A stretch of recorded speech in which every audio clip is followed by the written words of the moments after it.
cream. Kahit dalawang kutsarang cream lang po. At susunod po ang garlic. O yan. Kapag po ang bawang ay golden brown na po, pwede na po nating isabay ang sibuyas.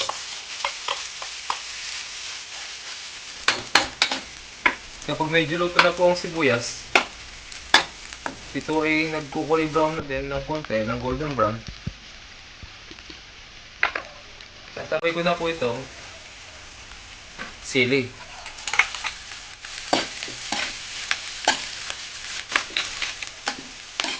Ang siling inilagay ko po, ang tawag po sa amin dito ay siling demonyo. Medyo kahit pa paano ay may anghang po siya ng konti. At sunod po, lalagay ko na po itong binarap nating balot. Balot sa puti.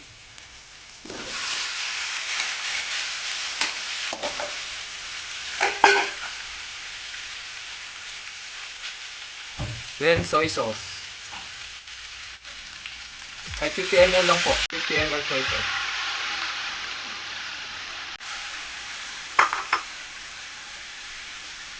Tatlong minuto.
Balot ay luto na po.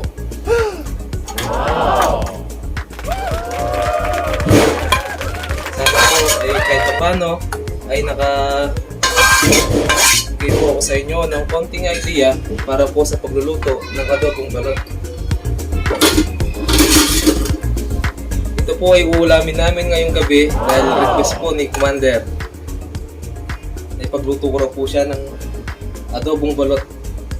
Kaya naisipan ko pong i-vlog na rin po ito para po kahit papano sa ating mga mahal na manonood ay makapagbigay po ako ng idea, kahit konting idea lang po sa pamagitan po ng pagluto ko ng adobong balot. Sana po ay natutunan po kayo kahit papano, kahit konting idea lang po ay nakatulong po ako.